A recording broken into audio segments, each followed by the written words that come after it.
Sabi ng ibang tao na kapag galing ka na sa kulungan ay hindi mo na kayang magbago pa. Ang iba ay sinabi na kahit nakalaya na ay utak kriminal pa rin. Magandang araw, Sir Eric. Itago niyo na lang pala ako sa pangalan na Bitoy. At ito ang aking kwento na may kinalaman sa mga aswang. At bago ko pala makalimutan, ako ay ex-con o bagong laya lang sa kulungan. At masasabi ko na marami akong natutunan sa loob na nakatulong sa akin ng malaki noong makalabas na ako ng kulungan. At isa na rito ang pagiging mahusay ko sa pakikipaglaban upang gamitin pang proteksyon. Ngunit ang higit sa lahat na aking natutunan ay ang magbago ng buhay. Ayoko na rin kasi na bumalik pa sa kulungan dahil napakahirap ng buhay bilang isang bilanggo. Nakulong nga pala ako dahil nahuli akong nagnanakaw sa isang bangko. Sa hirap ba naman ng buhay ay hindi na maiiwasan na kumapit sa patalim. Ngunit dahil sa mga naranasan ko sa kulungan ay naghanda na ako na hindi na ako uulit pa sa aking ginawa. At gusto ko na patunayan sa aking mga kabaryo na nagbagong buhay na ako. Ngunit hindi ko inaasahan ng maabutan ko na kalagayan ng aming baryo. Ang dami ng mga bagong muka at hindi ko kakilala na naninirahan sa aming baryo. Ang nakakagulat pa ay dahil sa dami ng nakaburol na patay sa aming lugar, nadismaya nga ako dahil inaasahan ko na sasalubungin ako ng aking mga kaibigan sa aming lugar. Subalit sa patuloy ko na paglalakad sa aming baryo ay kapansin-pansin ng mga bagong muka. At tila ba binabantayan nila ang aking kilos. Napailing na lang ako at hindi na lang pinansin ang mga pinupukol nilang tingin sa aking gawi. Lalo na at umiiwas na nga ako na mapasangkot sa gulo. Nakarating na nga ako ng bahay pero wala pa rin akong nakita na aking kakilala. Sobrang naguguluhan na talaga ako sa nangyayari. Dahil sigurado naman ako na nalaman na nilang na ngayon ang aking paglaya. Pagbukas ko nga ng aking bahay ay sumalubong sa akin ng alikabok. Napaubo na lang ako dahil sa aking mga nasinghot na alikabok. Pumasok muna ako sa bahay. Pero hindi pa rin ako mapakali dahil sa pag-iisip sa aking mga kaibigan. Palagi nga silang dumadalaw sa akin sa kulungan at natigil lang nito nung kailan. Nilapag ko na lang muna ang aking mga gamit at agad na rin lumabas ng aking bahay. Hindi ako mapakali at hindi ko na rin maiwasan ng mag-alala para sa mga ito. Ang mga ito na lang din kasi ang tinuturing kong pamilya, kaya inaasahan ko na sasabihin nila sa akin ang problema. Una ko ngang pinuntahan ng pare ko na si Jun. Ngunit nagulat na lang ako sa aking nakita at namatay pala ang kanyang asawa. Agad naman akong lumapit sa aking kaibigan upang makiramay sa nangyari. Nang makita nga ako nito ay halatang gulat na gulat nga ito at mukhang wala talaga siyang ideya na ngayon ang araw ng aking paglaya. Hindi ko naman siya masisisi, lalo na ngayon na patay na ang kanyang asawa. Agad naman niya akong inasikaso at pinaupo. Nung tumabi nga ito sa akin ay hindi na ako nagdalawang isip pa na tanungin kung ano talaga ang nangyari. Nakakapagtaka lang din kasi na halos madaming mga kabaryo namin ang nakaburol. Napabuntong hininga na lang ang aking kaibigan na si Jun, na tila hindi alam kung saan siya magsisimula na magkwento. Hindi naman ako nagsalita at pinabayaan ko lang ito hanggang sa tuluyan niya nang isinalaysay ang mga nangyari. Nanlaki naman ang aking mga mata nang sabihin niya na may kakaibang nilalang ang umaatake sa aming baryo. Bigla ko namang naalala ang sinabi sa akin ng isa kong kasama sa selda. Ayon kasi sa kanya ay may ibang mga nilalang daw tayo na kasama sa mundo at ang iba ay nagkukubli lang sa anyo ng tao. Noong una nga ay tinatawanan ko lang ang kanyang mga kwento dahil akala ko ay nagbibiro lamang ito. Naalala ko pa na bago ako umalis ay may binigay ito sa akin na isang pilak na punyal. Pati nga ang hawakan nito ay gawa rin sa pilak at talagang kakaiba ito sa ibang mga punyal na aking nakita. Naguguluhan man ako ay tinanggap ko ito dahil ayon sa kanya ay magagamit ko ito paglabas ko ng kulungan. May mga sinabi pa nga ito na ibang mga bagay katulad na lang na nasa paligid na raw namin ng mga kakaibang nilalang na tinatawag niya pang aswang.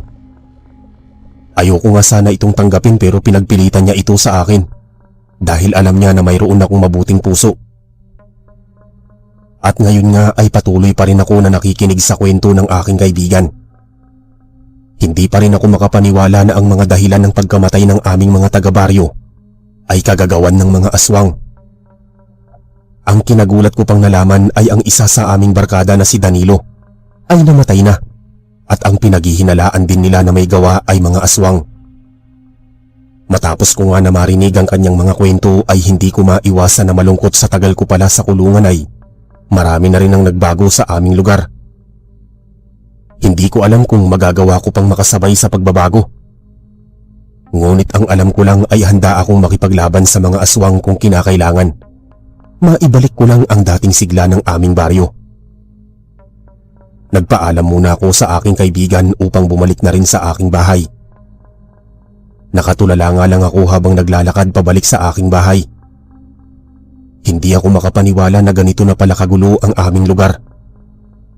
Nang mapalingon nga ako sa paligid ay wala nang kasigla-sigla ang paligid. Ang mga tao ay parang puno na rin ng takot. Pero napakunot ang noo ko nang may iilang bagong salta ang may ngiti sa kanilang mga labi. Ewan ko ba Sir Eric pero nakaramdam na ako ng paghihinala sa mga ito. Naiisip ko na baka ang mga bagong salta na ito ay mga aswang.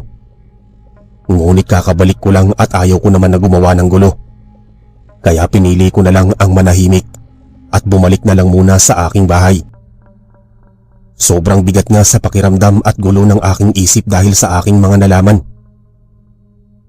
Nakalaya nga ako pero tila ang baryo naman namin ang nakakulong dahil sa takot. Gustong gusto ko makatulong sa aking mga taga-baryo dahil gusto kong makabawi sa aking mga kasalanan.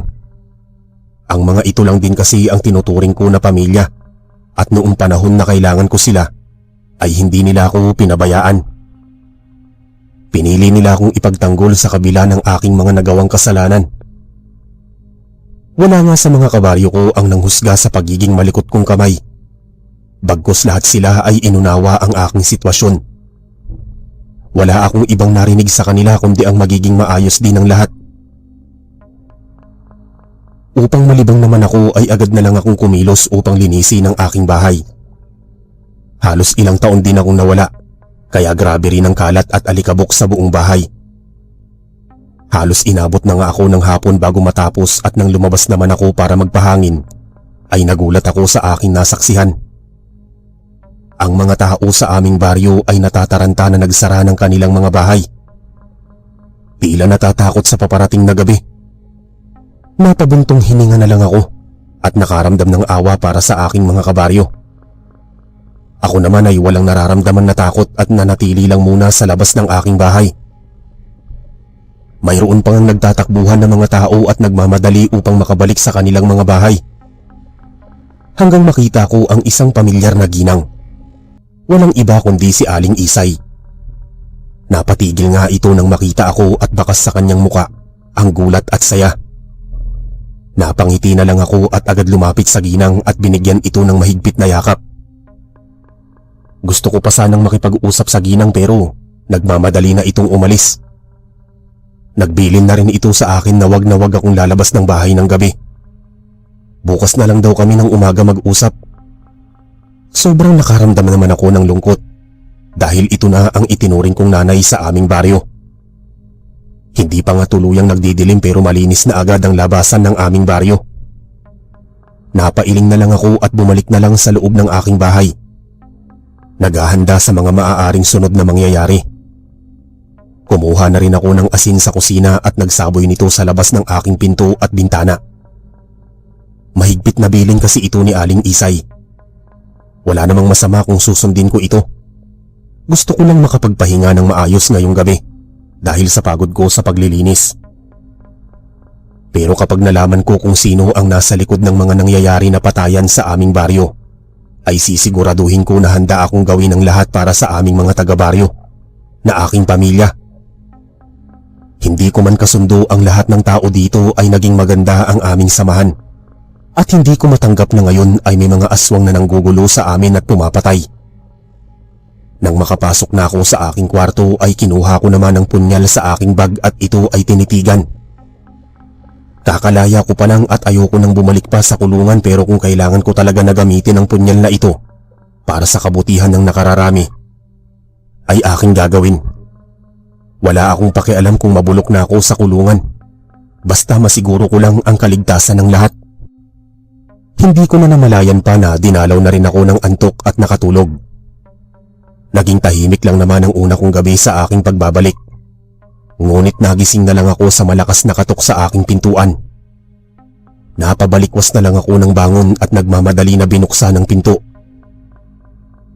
Nagulat naman ako nang makita ang aking mga kabaryo sa harap ng aking pintuan. Parang kinurot nga ang aking puso nang makita ang kanilang mga ngiti, habang dala-dala ang iba't ibang mga bagay na kanilang ibinigay sa akin. Hindi ko akalain na ganito kainit ang kanilang pagtanggap sa akin. Sigurado ako na si Aling Isay ang nagsabi sa iba namin ng mga taga-baryo na nakalabas na ako ng kulungan. Kinumusta lang ako ng mga ito. Iniwan ang kanilang mga regalo at bumalik na sa kanilang mga bahay.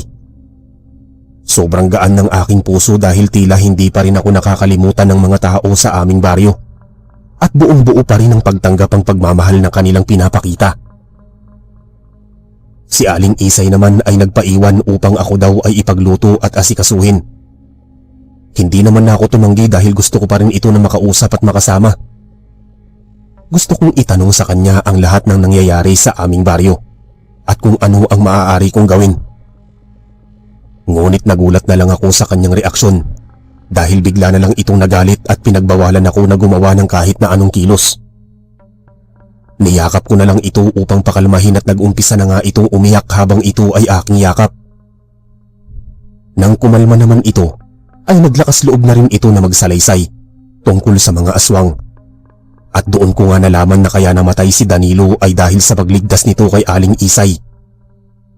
Simula noon daw ay sinisi niya na ang kanyang sarili sa pagkamatay ni Danilo. Ang kaibigan ko talaga na si Danilo ay naiiba sa aking ugali. Mas mabait kasi ito at sobrang matulungin. Marami nga ang nagtataka kung paano kami nagkakasundo dahil ako ay medyo burusko at masayahin. Pero kaming tatlo nga ay matalik na magkakaibigan at bihira nga lang kami na magtalo. At si Danilo nga ang mas madalas na dumadalaw sa akin sa kulungan. Kaya pala noong mga nakalipas na ilang buwan ay hindi na nila nagawang dumalaw pa sa akin. Akala ko nga ay nakalimutan na nila ako. Yun pala ay may mas malaki silang problema na hinaharap. Kung nandito lang sana ako ay baka mayroon akong nagawa upang iligtas ang aking kaibigan. Matapos nga namin na mag-usap ni Aling Isay, ay mas lalo kong gustong ipaghiganti ang nangyari sa aking kaibigan. Nang maiwan na nga akong mag-isa sa bahay ay patuloy akong nag-isip kung ano ba ang aking dapat gawin. Nasa harap ko ang punyal na ibinigay ng aking kapwa preso. At patuloy na iniisip kung ito ba talaga ang bagay na makakapatay sa mga aswang. Agad ko naman itong kinuha at sinubukan na gamitin. At kapansin-pansin na mas mabigat ito kumpara sa mga nahawakan ko na kutsilyo o mga punyal. Paulit-ulit ko itong sinubukan hanggang sa tuluyan ko na itong magamay. Napangiti na lang ako nang ihagis ko ang punyal at magawa ko itong masambot. Ngunit ang napansin ko ay tila ba hindi matalas ang talim nito. Subalit nang subukan ko ito sa pader ng aking bahay, ay nagawa nitong mag-iwan ng malalim na marka sa bato. Sobrang nagulat naman ako at muling sinubukan ito sa aking balat, pero tila nagiging mapuro lang talim nito. Muli ko naman itong itinarak sa aking lamesa at nagulat ako na tumagos nga ito sa ilalim. Sobrang namangha naman ako dahil tila ayaw akong saktan ng talim ng punyal na ito. Ilang beses ko pa nga itong sinubukan at doon ko nga nakumpirma na may kakaiba talaga sa aking hawak na punyal. At bigla ko namang naalala ang aking kapwa preso na nagbigay nito. Ang lalaki nga na yun ay madalas mapagtripan sa loob ng kulungan dahil sa kakaiba niyang mga sinasabi. Binasagan na nga siya sa loob na baliw at palagi ko nga lang ito na nakikita na mag-isa. Kaya isang beses ay sinamahan ko ito na kumain at simula noon ay palagi na itong sumusunod sa akin. Hinayaan ko lang din siya dahil wala nga itong ibang masasamahan kundi ako. Simula nga nang sumama ito sa akin ay nabawasan na rin ang nang-aasar sa kanya. Ngunit habang tumatagal nga ay nagsisimula niya na akong kwentuhan ng tungkol sa mga aswang. Kaya marami na rin akong nalaman tungkol sa mga kakayahan ng mga aswang. Ayon nga sa aking narinig na kwento sa aking kasama sa kulungan, ay may malalakas na katawan ng mga aswang. At may kakaibang bilis ang mga ito, na parang mga mababangis na hayop. May kakayahan din ang mga ito na mag-anyong tao, kaya madali silang makapangbiktima ng mga tao. Nang matapos naman ako na magsanay na gumamit ng punyal ay naisipan ko na lang na dumalaw ulit sa burol ng asawa ng aking kaibigan. Natuwa nga ito nang makita ako at agad ako nito ulit inasikaso. Nagkwentuhan nga muna kami tungkol sa nangyari sa akin at kung paano ako nakalaya. Humingi pa nga ito sa akin ng tawad dahil natigil na sila sa pagbisita sa akin. Nalungkot nga ito nang biglang nabanggit ang pangalan ng isa pa naming kaibigan. At mukhang nag-aalala nga ito na baka hindi ko pa alam ang totoong nangyari. Agad ko naman sinabi na nalaman ko na lahat kay Aling Isay. Napabuntong hininga na lang ito at mukhang mabigat pa rin ang dinadala sa pagkamatay ng aming kaibigan. Hanggang sa tuluyan niya na akong niyaya na magtungo kung saan inilibing si Danilo. At mas lalo naman kaming naging emosyonal dahil ngayon na lang ulit kami tatlo na kumpleto. Subalit ngayon ay nasa harap na kami ng puntod ni Danilo. At ipinangako ko nga sa harap ng puntod ng aking kaibigan na gagawin ko ang lahat upang makaganti sa mga aswang. Ilang sandali lang kaming nanatili doon at naghiwalay na rin kami ng landas ng aking kaibigan. Bala ko kasing pumunta ng palengke upang bumili ng mga kailangan ko sa bahay.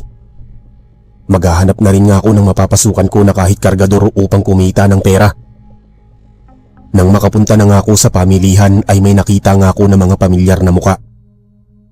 Tuwang-tuwa nga ang mga ito nang makita ako na nakabalik na pala sa aming baryo. Ngunit sa pamilihan nga ay hindi mawawala ang mga usapan sa aming baryo at halos lahat nga sila ay nagsasabi na ang mga aswang sa aming baryo ay ang mga bagong salta. Simula daw dumating ang mga pamilya na yun ay doon na nagsimula na gumulo sa aming baryo. Marami na ang namamatay at ang iba naman ay hindi na muling nakita. Hindi naman nila magawang mapaalis ang mga ito dahil wala pa silang matibay na ebidensya laban sa mga ito. At natatakot din daw sila na baka sila ang pag-initan ng mga aswang. At dahil nga marami pa ring nakakakilala sa akin, ay marami nga ang nag-alok sa akin ng trabaho. Bilang isang kargador, marami nga ang nagsabi na mas lumaki na ngayon ang aking katawan. Kaya nais nila akong kuhanin na kargador. Hindi naman na ako tumanggi pa dahil kailangan ko na rin talaga ang pagkakakitaan. At ang mas nakakatuwa pa ang mga kaibigan kong tindera sa palengke ay binigyan ako ng mga kailangan ko sa bahay ng libre. Sobrang saya ko nga habang naglalakad at binabati ko rin ang mga nakasalubong ko na kakilala. Ngunit sa aking paglalakad nga ay may napansin ako na nagkakagulo sa di kalayuan. Nawala nga ang ngiti sa aking mga labi nang makita ko ang nangyayari. Inilapag ko muna sandali ang aking mga daladala at palapit na sa lalaki na nanggugulo. Ngunit nagulat na lang ako nang tigilan ako ng mga kaibigan ko na tindera. Bakas sa makamukha nila ang takot. Ngayon ko lang nakita ang lalaking ito sa aming baryo at masasabi ko na bago siyang salta sa aming baryo. Naisip ko nga na baka isa rin itong aswang kaya mas lalo pang kumulo ang aking dugo. Kumawala naman ako sa pagkakahawak ng mga kaibigan ko na tindera. "Huwag ka nang makialam, Bitoy. Baka ikaw ay mapahamak lamang. Kakabalik mo pa lang kaya hindi mo alam ang pwedeng mangyari." Kinakabahan na saad ng ginang. Ninitian ko na lang ito dahil hindi naman ako nakakaramdam ng kahit na anong takot. Isa nga sa mga natutunan ko sa kulungan ay piliin mo yung papasukin mo na laban. At sa pagkakataon nito ay alam ko na ako ang nasa tama at hindi na lang ako basta mananahimik lamang. Napasinghap na lang ang mga tao sa paligid nang makita na papalapit na ako sa lalaki. Gusto nga sana nila akong harangan at pigilan pero umiling lang ako at wala na silang nagawa pa kundi ang hayaan ako.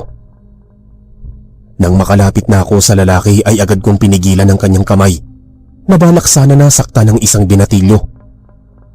Halata naman ang gulat sa mukha ng lalaki at pilit na binabawi ang kanyang braso. Pero hindi ko ito basta-bastang binitawan. Sinenyasan ko naman ang binatilyo na nakasalampak sa lupa na tumayo na ito at tumakbo. Nagmamadali nga itong tumakbo na halatang ikinagalit naman ng kaharap ko na lalaki. Marahas ko naman na binitawan ng kanyang braso dahilan para kamuntikan na rin itong matumba. Tahimik lang naman ang mga tao na nasa aming paligid at taimtim na nagmamasid kung ano ang sunod na mangyayari. Ngayong nandito na ako sa aming baryo ay hindi ako papayag na maghahari-harian ng mga dayo sa aming lugar. Hindi naman natinag ang lalaki at nakipagsukatan pa ito sa akin ng tingin. Hindi naman ako nagpatalo at taas noong hinarap ang lalaki. Nakaramdam naman ito ng inis nang bigla na lang itong humagalpak ng tawa. Hindi ko nga alam kung ano ba ang nakakatuwa dahil ako ay hindi naman nakikipagbiro. Pilit ko namang pinakalma lang ang aking sarili dahil hindi na ako ang dating bitoy. Ngayon ay mas alam ko na ang aking kailangan pagtuunan ng pansin at yun ay ang pag-alam kung sino ang mga aswang. Buong-buo na ang loob ko na patayin ang lahat ng aswang sa aming baryo at hindi ako titigil hanggat hindi ko maipaghihiganti ang aking kaibigan. Nang manatili naman akong seryoso ay napatigil na rin ito sa pagtawa. Tinitigan lang ako nito sa aking mata at hindi ko naman ito unurungan. At ilang sandali lang ay siya na lang ang umiwas ng tingin. Ngunit bago ito umalis ay bumulong ito sa akin ng pagbabanta. Akala siguro nito ay madadala niya ako sa kanyang mga pagbabanta. Hindi mo alam kung sino ang kinakalaban mo. Sigurado ako sa huli ito ay iyong pagsisisihan. Mahinang bulong ng lalaki. Napangisi na lang ako at hindi ko naman ito agad pinaalis. Mabilis ang aking naging kilos at hinablot ko ang lalaki sa kanyang likurang damit. Galit na galit nga ito at pilit na inaaabot ang aking kamay upang kumawala sa aking pagkakahawak. At dahil sa higpit ng aking pagkakahawak ay hindi siya makaalis kahit na gaano man siya nagpupumiglas. Wala akong balak na pakawalan agad ito hanggat hindi ko pa nasasabi sa kanya ang mensahe ko para sa kanilang lahi. Lumapit naman ako sa kanyang tenga at ibinulong lahat ng aking gustong sabihin. Nanlaki naman ang mata ng lalaki at tila nakaramdam ito ng takot sa aking mga sinabi. Hindi nga agad nakagalaw ang lalaki sa kanyang pwesto, kaya agad ko na lang itong dinaanan at nilampasan. Tapos na ang oras ko sa palengke na ito at sigurado akong nakuha ko na ang atensyon ng mga aswang na nagkukubli sa anyo ng mga tao. Napangisi na lang ako at kinuha ang aking mga nilapag na mga plastik na galing sa mga tindera. At tila ba nagulat naman ang lahat ng nakasaksi sa aking ginawa. Hindi na pwedeng palagi na lang kaming matatakot sa kanila. Sa huli ay kailangan din namin na lumaban at ipagtanggol kung ano ang amin. At ang baryo na ito ay para lang sa amin at hindi sa mga dayong aswang. Umaasa ako na naibigay kong mabuti ang aking pagbabanta sa mga aswang dahil gusto ko na rin talaga silang harapin ng harapan. Nagpatuloy na ako sa paglalakad pabalik sa aking tinitirhan na bahay. Nang matapos ko na nga ang mga kailangan kong gawin ay agad na akong nagsanay kailangan ko na maging handa. Ano man ang mangyari sa mga susunod na oras o araw. Alam ko naman na hindi lang basta-basta mananahimik ang mga lalo na kapag nalaman nila ang tungkol sa aking nalalaman. At mukhang natakot din ang lalaki na ito nang banggitin ko ang tungkol sa pilak na punyal. Namumutla na kasi ito at parang natuod na sa kanyang pwesto. Sa reaksyon pa lang nito ay kapansin-pansin na kung sino ang dapat ko pang bantayan. Hindi naman ako pwedeng basta-basta na lang susugod sa mga ito. Kailangan ko ng matibay na katibayan na sila nga ang mga aswang. Sa pagkakataon na ito ay kailangan ko ng mag-ingat at huwag magpadala sa bugso ng aking damdamin. Mabilis lang na lumipas ang mga oras at muli na namang sumapit ang gabi. Hinihintay ko na nga na ang oras na ito dahil alam kong gugustuhin agad ng mga aswang na ako ay patahimikin. Nasa labas na ako ng aking bahay at tinitignan ang kilos ng mga tao sa aking paligid. At habang abala nga ang aking mga kabaryo na magtago sa kanilang mga bahay, ay naiwan naman ang mga dayo na nakatingin lang sa aking pwesto at tila tinitignan ang aking sunod na mga galaw. Napanghisi na lang ako at bumalik na sa loob ng aking bahay. Agad ko namang dinampot ang pilak na punyal upang maghanda dahil anumang oras ay sigurado akong may susugod sa akin na mga aswang. At nang tuluyan nga na dumilim na ang paligid, ay nakarinig na ako ng mga mabibigat na yabag ng paa na tila pumapalibot sa aking bahay. Bahagya ko lang binuksan ng kurtina at sumilip sa bintana, at doon ko nga nakita ang lalaki na aking nakaharap sa palengke at tila inuutusan ng kanyang mga kasama. Mukhang hindi pala ito tuluyang naduwag dahil sa dami ng kanilang bilang. Ako naman ay hindi nakaramdam ng kahit anong takot at prenteng nakaupo lang sa aking sopa. Naghihintay lang ako sa magiging kilos ng mga aswang at ilang sandali lang ay narinig ko ang pagkabasag ng bintana ko sa kusina. At ang malakas na sigaw ng aswang, ang buong sahig kasi sa aking kusina ay pinuno ko ng asin. Hindi lang sa kusina kundi sa buong bahay. Kaya sigurado ako na hindi sila makakatapak ng hindi nasasaktan. Tumayo naman ako at doon ko nga nakita ang umuusok na katawan ng aswang. Pilit nga itong bumabangon pero masyado na itong nanghihina ng dahil sa asin. At agad ko naman itong nilapitan upang tanungin kung lahat ba sila ay susugod sa aking bahay. Gusto ko na kasing tapusin silang lahat ngayong gabi at hindi ako papayag na may matitira pang aswang sa aming baryo. Ngunit tila ayaw naman magsalita ng aswang at dahil wala naman na itong pakinabang sa akin, ay itinarak ko na sa puso nito ang punyal. Mabilis lang na pumanaw ang aswang at bumalik na sa pagiging anyong tao. Isa nga ito sa mga una kong nakita noong bumalik ako sa aming baryo at akalain mo naman na isa ito sa una kong mapapatay. At mukhang naalarma nga ang mga aswang at rinig na rinig ko ang kanilang pag-alulong na parang sila ay nag-uusap. Napapailing na lang ako at binuhat ang katawan ng namatay na aswang at dinala ito sa sala. At hindi naman ako nagdalawang isip na buksan ang pinto at ihagis ang bangkay ng kanilang kasama sa labas ng aking bahay. Halata naman sa kanila ang gulat at galit at lahat nga ay nagbago na ng kanilang anyo. Inikot ko naman ang aking paningin sa paligid at sa aking kalkula ay nasa 9 na aswang ang natitira at sigurado akong hindi nila ako matatalo kung mananatili lang ako sa loob ng aking bahay. Lalo na at hindi nila naisip na naghanda na ako sa kanilang pagdating. Masyado nilang minaliit ang aking kakayahan at kaalaman tungkol sa mga aswang. Sisiguraduhin ko na pagsisisihan nila na pinili nila ang aming baryo na atakihin. Hindi ako papayag na patuloy na lang na maargabyado ang aming mga kabaryo. At kung dahil ito ay ibabalik ako sa kulungan, ay hindi ako magsisisi na ito ay aking ginawa. Gusto ko lang na bumalik na ang dating sigla ng mga tao sa baryong ito na pinilit inalis ng mga aswang at ngayon ay aalisin ko naman sa kanila ang karapatan nila na mabuhay. Sa dami na rin ng kanilang pinatay at kulang pa ang aking ginagawa. Gumuhit naman ang aking ngisi nang makita na nagdudusa ang mga ito at agad ko na rin isinara ang pinto ng aking bahay. Muli na lang akong naghintay sa sunod na pagsugod ng mga aswang sa aking bahay. At naglagay ako ulit ng dagdag na asin sa kusina. Nang sumilip naman ako sa nabasag na salamin ng bintana sa kusina ay nakita ko naman na mayroon na namang pasugod na 2 aswang. Inihanda ko na ang hawak kong punyal at nadismaya dahil walang kadala-dala ang mga ito. Akala ko nga ay sa kusina lang may papasok na aswang, pero nagulat na lang ako nang makarinig ako ng sunod-sunod na pagkabasag ng bintana sa iba't ibang bahagi ng aking bahay. Inis naman ako at inuna ko na lang nasugurin ng mga aswang na nakapasok sa kusina. Hindi na ako nagsayang pa ng oras at mabilis ang aking mga kilos. Agad ko ngang ginilitan ng liig ang isa sa mga aswang at ang isa naman ay itinarak ko ang kutsilyo sa puso. Kumalat na nga ang dugo ng mga ito sa aking kusina. Mabilis naman ako nagpunta sa sala at doon ay nakita ko na may 3 aswang ang nakapasok sa loob. Nakita ko naman sa kwarto na may 2 rin na aswang ang nakapasok. Sinarado ko na muna ang pinto sa kwarto upang ang 3 na nasa sala muna ang aking kakaharapin. At kahit nga nahihirapan ng mga ito dahil sa asin, ay pinilit pa rin nilang lumapit sa aking pwesto. Hindi ko inaasahan na magagawa pa akong makalmot ng isang aswang sa aking braso. Agad naman akong dumakot ng asin at ibinato sa kanilang mga muka. Dahilan para mahirapan ng mga ito na makakita.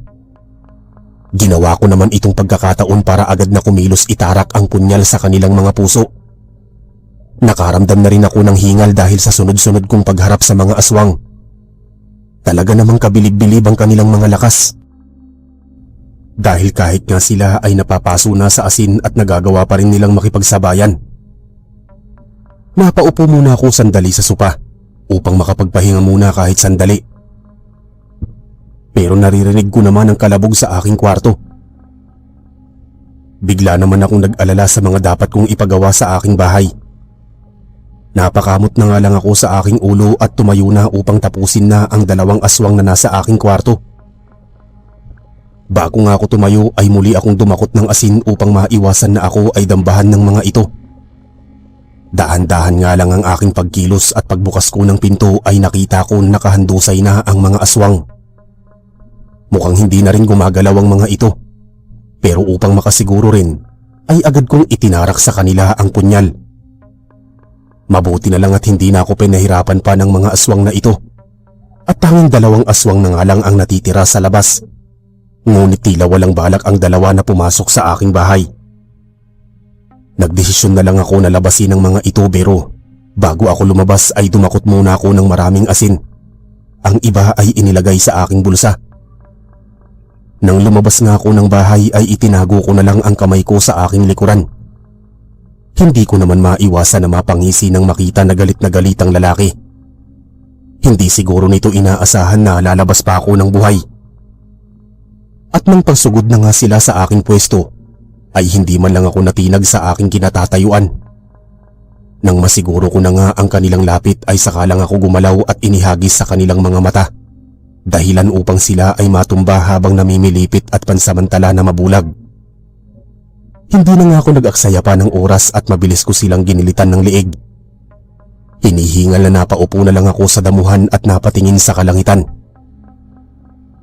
Danilo, magiging tahimik na ulit ang ating baryo. Sana ay masaya ka kung nasaan ka man. Masaya kung saad. Napahiga na lang din ako sa damuhan dahil sa pagod. At doon na nga nakatulog. Kinabukasan naman ay nagising na lang ako sa pagtama ng sikat ng araw sa aking balat at sa ingay ng paligid. At nanlaki naman ang aking mata nang makita na naguhukay na ang aking mga kabaryo. Ang iba naman ay inaayos ang aking bahay. Hindi ko naman maiwasan na mapangiti nang muli kong makita ang sigla ng aming baryo. Bumalik na rin ang mga ngiti sa kanilang mga labi.